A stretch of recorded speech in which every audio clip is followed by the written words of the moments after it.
The UFC has always had popular and more preferred divisions. Lightweight, bantamweight, featherweight, hell, even heavyweight has had its moments. But lately I've noticed a change, a rift in the popularity when it comes to each unique division. So today we'll be discussing the rise of the middleweight division, talking about all the exciting matchups and what it is that has brought it back to life. If that sounds like something you'd enjoy, don't forget to smack my anus and the like button, and let's begin.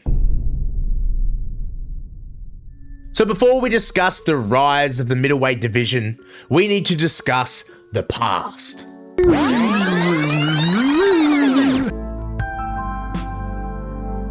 Whoa, no, we're not going back that fucking far. I meant like 2019, 2020. It all started in 2019 when Israel Adesanya became the middleweight champion. On paper, we had the new Anderson. He was a flashy striker, undefeated, charismatic, and most importantly, he was a weeb. Izzy smoked Robert Whittaker in 2019, then destroyed Paulo Costa in 2020. These were very entertaining fights with big finishes, and people, myself included, were hyped. But after that came a period of time that everyone wanted to forget. Adesanya was, and still is, an amazing striker.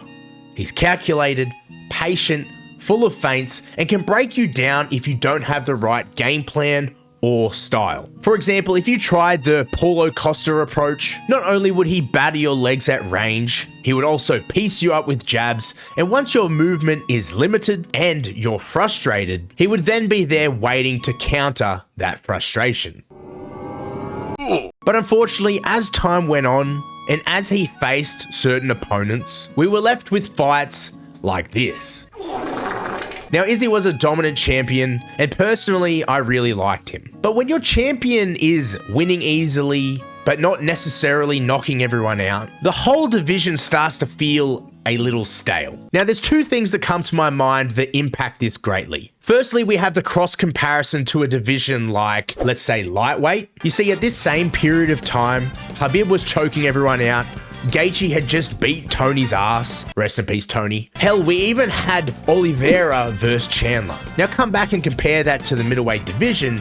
We had Izzy versus Vettori. It's just not the same energy. Now the second point isn't just to do with Izzy, it's about the competition that came after him. Whittaker was elite, but he was quiet. Cannonier never became what he looked to be. Vettori was tough, but he was just a one-dimensional orc. And Costa, well, he was still pregnant and had to sit out for 8 months.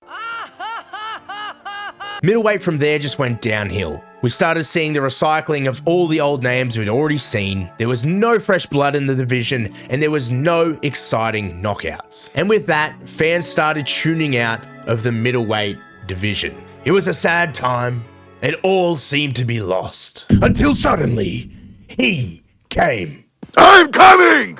In 2022, we were blessed with Alex Pereira. Alex looked like he'd been built in a lab. He was huge, he looked terrifying, and he also had highlight reel power. The rivalry these two had was exactly what the middleweight division needed. Pereira went on to shock the world, he TKO'd Izzy, and suddenly the division that had been stale for so long was now alive. But then, Adesanya won the rematch, Pereira moved up to lightweight, and everything reverted back to what it was. And with that, the division lost its most exciting science experiment. Now, as an Izzy glazer at this point, I was extremely happy that Izzy won. But still, we were faced with the same problem that we had before. We were back to square one. But don't worry, you sweet child. Soon the middleweight division would change forever.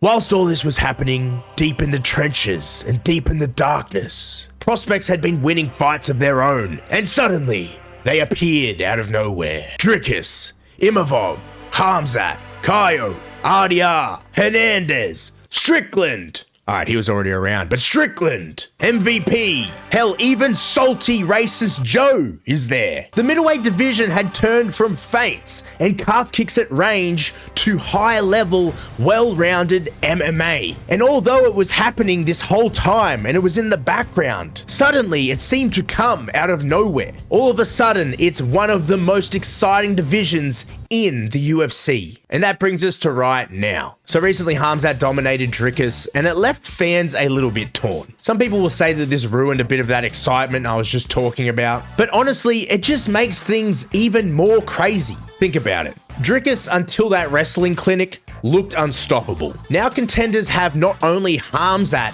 an elite wrestler at the top to worry about, they also have to get through this striking goofball to get to him. Imagine stylistically trying to beat the piano hands of Dricus and then trying to get Khamzat off of your fucking kneecaps. The new up-and-comers of the middleweight division are going to have to be so well-rounded. They're going to have great cardio, but then they're also going to need an ace in their back pocket that can help them defeat either a Dricus or a Khamzat, or hell, even a fluffy Hernandez. That's what now makes this division so exciting. Now think back to that example I used earlier when we compared it to the lightweight division. It's almost like the script has been flipped. Yeah, we might have Ilya Ngannou as the lightweight champion, but that doesn't mean shit, because no one in the lightweight division wants to fight each other. Now look back to the middleweight division. We have RDR, we have Hernandez, who I swear only fought, like what? A month ago? 2 months ago, max? The middleweight division is truly on fire. Yes, people are a little bit bummed because they don't know who can stylistically beat Khamzat. And they're bummed that Khamzat had a performance that was #1 dominant, but also as a fan, quite boring. But for me, this is exciting. Will Khamzat listen to the fans' feedback? Will he opt for a more dangerous style? Obviously, he has the tools and the wrestling, so hopefully we see him go for the finish a little bit more. Not only that, I'm excited to see who fights Dricus next. Will that fighter be able to implement a wrestle-heavy game?